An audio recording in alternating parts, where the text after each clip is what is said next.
Good morning, good afternoon, good evening. I welcome all of you on my and your own channel Knowledge Transforms Gyan Se Parivartan, and in this video we are going to discuss about the first lesson of 5th class English, that is the ice cream man. And first we'll try to discuss the new words of that poem which describes about the ice cream man when ice cream man uh, come to city and gives children heaps of ice creams and frosty fizz, chilled drinks, and then children cluster around him. So let's discuss the new words. Uh, New words are blaze. Blaze does mean fire. Fire यानी कि आग. Trundling. Trundling means the small broad wheels, छोटे चौड़े पहिए जिसके ऊपर वो चलती है. Mounts heap. माउंट्स मीन्स ढेले. ढेलों को हम कह सकते हैं. उसके बाद है फ्रोस्टी फिज. फ्रोस्टी फिज का अर्थ होता है एक ऐसी ड्रिंक जो कि एक ऐसी ड्रिंक जो कि खोलने पर हिसिंग की आवाज़ देती हो.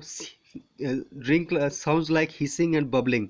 और जैसे बुलबुले निकलते हैं. बबलिंग. क्लस्टर का अर्थ होता है क्लस्टर का अर्थ होता है समूह में इकट्ठे होना किसी के आसपास. तो अब हम कोशिश करेंगे. Now we will try to discuss the question answers which are. First question is in which season is ice cream popular. किस ऋतु में आइसक्रीम जो है वो पॉपुलर होती है. तो वो जो सीज़न है जो हमने एक पोइम में भी पढ़ा, उस सीज़न का नाम है समर. SUMMER.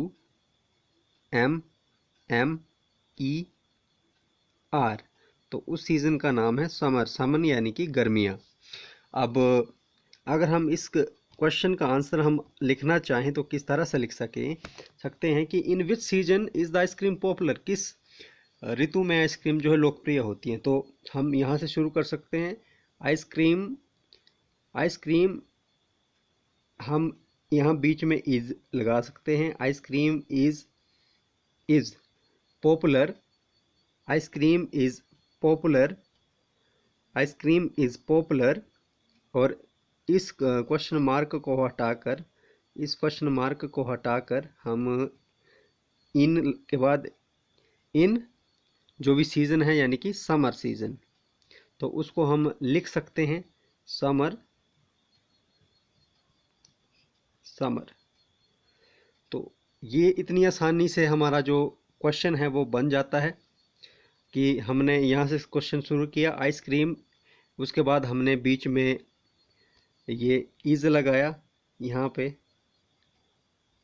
और पॉपुलर के बाद हमने क्वेश्चन मार्क हटाया और इन समर लिख दिया. तो इतनी आसानी से यह हमारा जो क्वेश्चन है उसका उत्तर बन गया.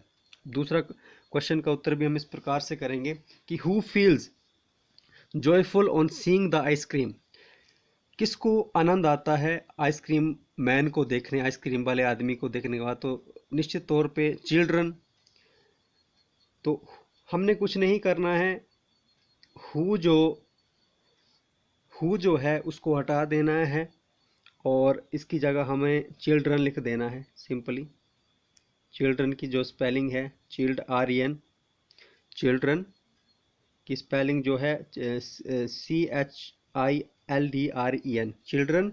और उसके बाद feels joyful on seeing the ice cream man. और हमने ये जो क्वेश्चन मार्क है इसको हटा के फुल स्टॉप लगा देना. तो ये इसका उत्तर बन जाएगा.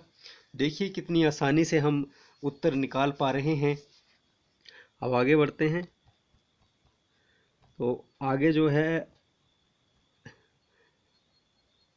Name the different flavour of ice cream the ice cream man has in the cart. तो हमने विभिन्न उन फ्लेवर्स का नाम बताना है जो कि आइसक्रीम मैन के कार्ट में या उसकी गाड़ी में थी. तो शायद उसके में एक वेनिला थी. वेनिला, चॉकलेट, इस तरह के फ्लेवर उसके उसमें रहते हैं। बाकी आप पार्ट के बीच में से देख सकते हैं कि कौन कौन से फ्लेवर्स उसके कार्ट में थे। वनीला फ्लेवर, चॉकलेट फ्लेवर हो सकते हैं। अब अगला क्वेश्चन है, what are the two things that ice cream man is selling.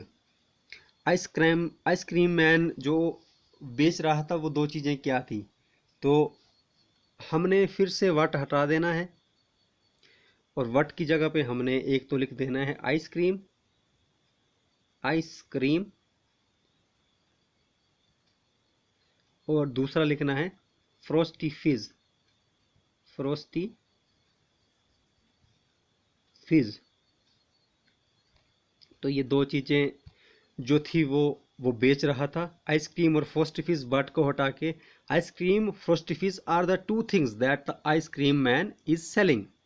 तो हमने क्वेश्चन मार्क हटा के फुल स्टॉप लगा देना है। तो ये हमारा उत्तर तैयार हो गया। देखिए कितनी आसानी से उत्तर तैयार होते हैं अगर हम पाठ को सही तरीके से पढ़ पाते हैं।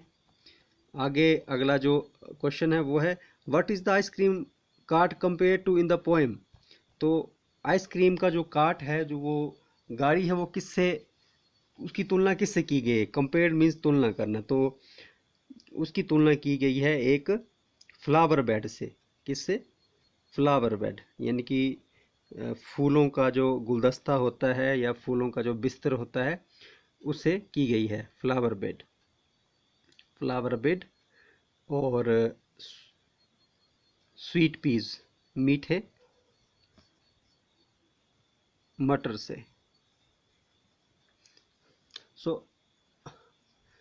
What what is the ice cream cart compared in this poem.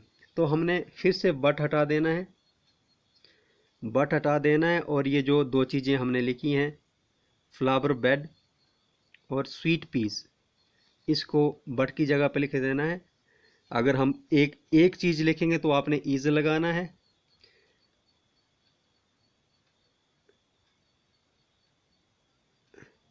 और अगर दो चीज़ें लिख रहे हैं तो हमने आर लगाना है।